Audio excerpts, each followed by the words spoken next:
Hi, I'm Malia Walker. And I'm Seth Yarbrough. And you're watching In the News at CHS.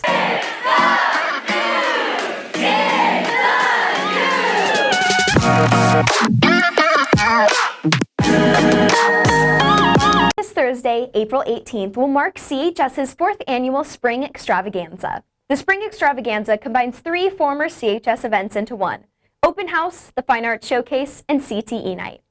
Field reporter Giovanna Escamilla has the story. I'm Giovanna Escamilla and I'm here with Principal Mrs. Diaz. So what's the purpose of the Spring Extravaganza? The Spring Extravaganza is our version of open house. So what we're going to do is have open house out in the quad where all of the different classroom teachers are out there to showcase what is going on in their classrooms in conjunction with CTE night and our fine arts showcase. So we'll have CTE teachers have their tents and their tables set up with demonstrations. There will be wonderful art to look at. There will be entertainment. There will be some snacks. And there's definitely transportation for our Huron families. Everything can be found on our wonderful flyers all over the school. And why do you encourage students to come out? I think it's a great opportunity for everyone to just gather and be together and kind of see the amazing things that are happening on campus. Is there anything else we should expect at the Spring Extravaganza? There will be some games to play, and just it's going to be a good time. The band will be playing, there will be music, and who knows, there might even be a surprise or two. Is this available for non-students as well, like families and even younger kids as well? So all families of our students are invited. Yes, we want to see everyone. Thank you. CHS Drama is performing Night Under the Stars. Here's field reporter Lydia Arguella. Hi, I'm Lydia Argola with In the News at CHS, and I am here with Tessa Carter. So Tessa, what is Night Under the Stars? Night Under the Stars is a series of performances done by CHS Advanced Drama students. And what will you be performing? I will be performing Breathe from In the Heights and a quartet medley. And who could go to Nuts? Anyone can go to Nuts. It's free for students, family, friends, and staff members at CHS. I'm here with Jaleesa Sandoval. So Jaleesa, what is Night Under the Stars? So Night Under the Stars is a variety of students in advanced drama performing in the quad.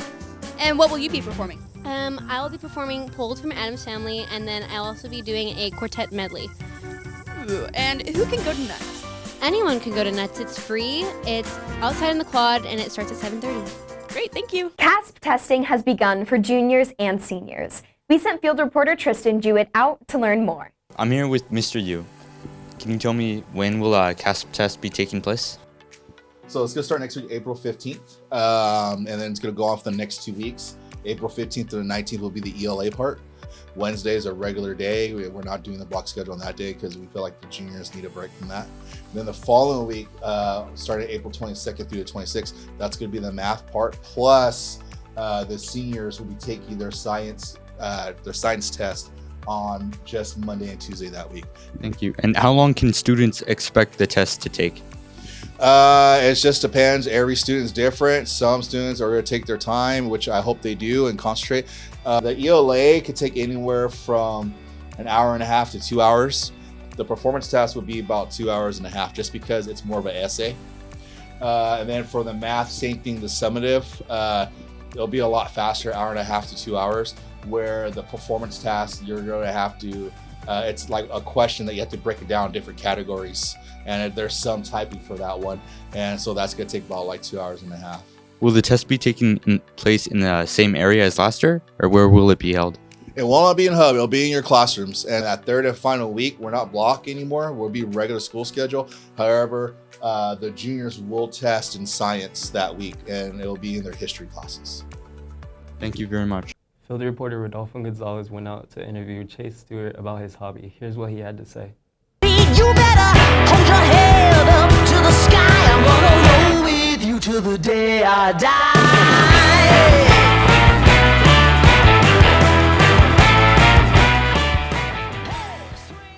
Thank you, Seth. I'm here with Chase Stewart, freestyle scooterer here at the middle school skate park. So, Chase, how long have you been scootering? I've been scootering for the last 8 years of my life.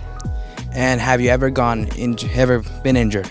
I have been injured pretty badly here before. Actually, right over there at that ramp, I tweaked my knee and ended up tearing my meniscus and having to get reconstructive surgery. So, wow. And is this a hobby of yours, or are you going pro?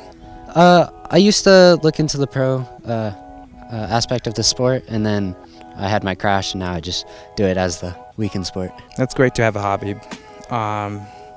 And what was your longest trick to learn? Oh, that's a good question. The longest trick that took me to learn was also right over there. It's called the buttercup. I battled that trick for about 2 years. And can you explain it? It's basically a tail whip, where I spin my deck around and it flips around my head. Wow. And that was Chase Stewart. Back to you in the studio. Thank you. Thanks, Rodolfo. Here's Sean McLean with this week's Horntoad highlights.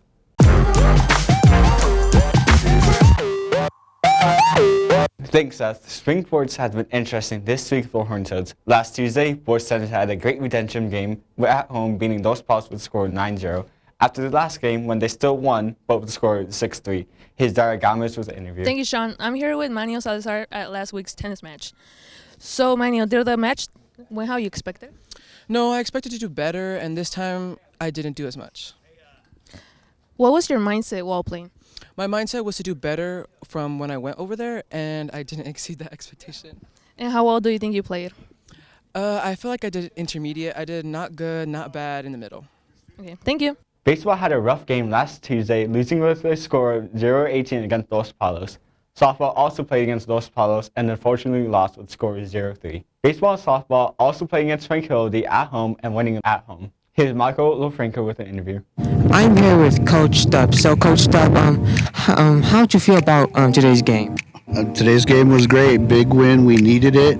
We've been struggling this year, and we came out and we played well.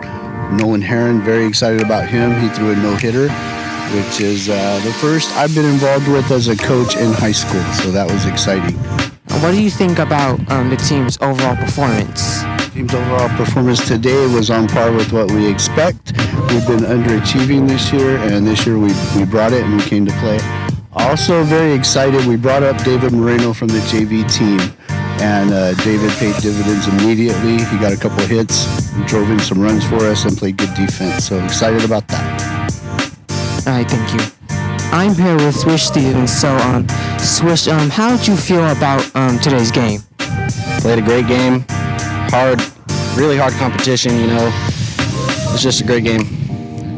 How confident were you that you were going to win the game? Just right from the start, I just know we're a great team. Although our record doesn't really say it, you know. We've got heart, man. All right, that's it. Thank you.